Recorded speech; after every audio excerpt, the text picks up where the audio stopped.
Üstüne git gönder. Bir yere görüşürüz. Sana kalmış bir şey. Karlı sen çıkarsın. Ya bir şey diyemem.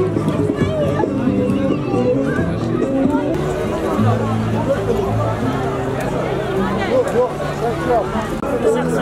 Yap lan.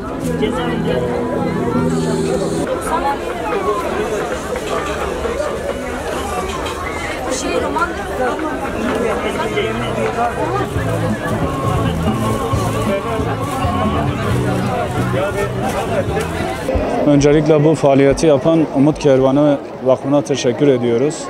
Biz kendilerini kardeş dernek olarak görüyoruz. Yani kardeş derneklerimiz ne yapsa inşallah biz Mustazaflar Cemiyeti olarak, Gaziantep temsilciliği olarak inşallah biz bu yardımlara gönül vereceğiz. Bütün gönüllülerimizle, kardeşlerimizle biz katılıp bu tür şeylere destek vereceğiz. Aslında fakirler yararına yapılan bir faaliyeti kimin yaptığı çok önemli değildir. Bizler bundan dolayı kim yaparsa yapsın Allah'ın izniyle onların yanında olacağız, onları destekleyeceğiz. Çünkü bizler Müslüman bir toplumuz, imanlı bir toplumuz. Ayrıyeten Peygamber Aleyhisselatü Vesselam'ın fakirler hakkında, öğrenciler hakkında, talebeler hakkında biz ne kadar hassas olduğunu biliyoruz. Bundan dolayıdır ki bizler aslında yardım konusunda hassas olan insanlarız. Hassas olduğumuz için biz nerede bir yardım, nerede bir faaliyet, nereden Müslümanlara, halkımıza, milletimize faydalı olacak bir şey varsa Allah'ın izniyle biz bu oluşumun içinde olacağız. Ve şimdi de oluyoruz, siz görüyorsunuz. Şu kalabalığı görüyorsunuz. Allah'ın izniyle şu anda bu kalabalıktan gelen gelir bizim çevremizde olan fakirleri bir nebze de olsa güldürecek. Biz bundan dolayı gönlümüz hem rahat hem gönlümüzde bir neşe var, huzur var. Şu anda da biz inanıyoruz burada hizmet gören, belki biraz önce çekimini yaptınız. Hizmet veren arkadaşların hepsi bugün işlerinden izin almışlar, feragat etmişler ve Allah rızası için hepsi buradalar. Biz onların hepsine de teşekkür ediyoruz. Öncelikli olarak bu kermesi emeği geçen bütün arkadaşlarımızdan Allah razı olsun. Son derece güzel, son derece mütevazi bir kermes yapılmış. Acizane kendim bu kadar beklemiyordum. Yani geldiğim zaman şunu gördüm ki gerçekten de her şey çok güzel. Kardeşlik çerçevesinde yapılıyor. Ki zaten siz bu kermese geldiğiniz zaman hani kendinizi doğal olarak bir hayır kurumundaymışsınız gibi hissedebiliyorsunuz. Şu anda fiyatların uygunluğu, onun dışında mesela yani birçok böyle güler yüzle karşılanması, yani emeğin verilmesi, bütün bunlar bize son derece sevindiriyor. O noktada son derece güzel. Ki zaten Umut Kervanı Vakfı adı altında düzenleniyor ki biz Umut Kervanı Vakfı'nı tamamen yardım kuruluşu, hayır hasenat olarak biliyoruz. Dolayısıyla bu kermeste bulunmamızın zaten başlı başına bir hayır olduğunu biliyoruz. O niyetle son derece mutlu oldum, son derece güzel gördüm. Ve bütün Gaziantep halkının da buraya iştirak etmesini acizane isterim yani. Gaziantep Umut Kervanı Vakfı'nın düzenlemiş olduğu bu kermeste her sene gönüllü olarak bulunuyoruz. Kimileri işte parasıyla alışveriş yaparken biz de gönüllü olarak buraya yardım ediyoruz. Güzel bir duygu. Halkın teveccühü bu tür kermeslere ilgisi, alakası yoğun. Bizler de her sene olduğu gibi buradayız.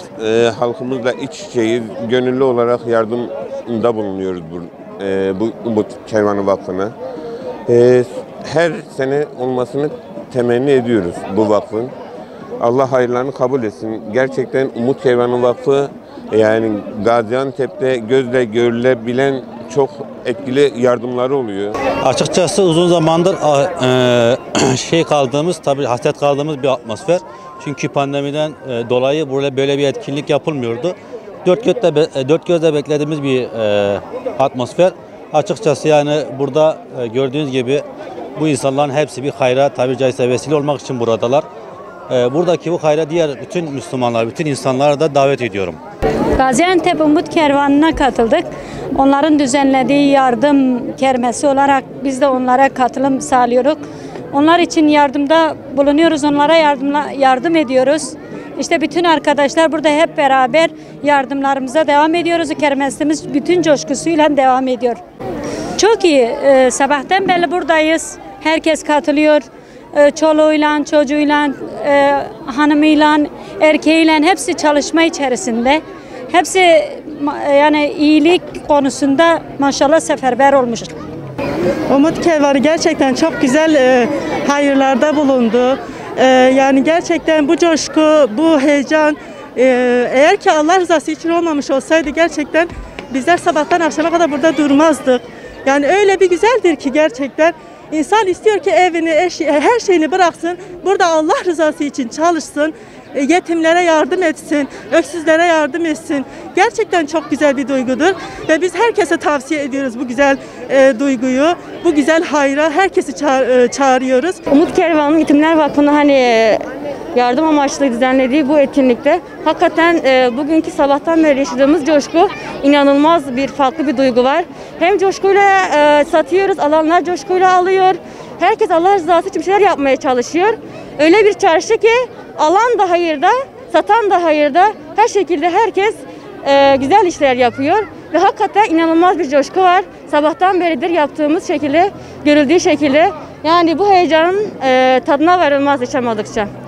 Ya çok zaten faydalı bir vakıf. Yani hem Yetimler Vakfı'na yetimler yardımı amaçlı yapılan bir yardım zaten. Ve hem de her yönden yardımlarını çok görüyoruz. Etrafımızda da görüyoruz zaten yapılan yardımları. Allah razı olsun kendilerinden.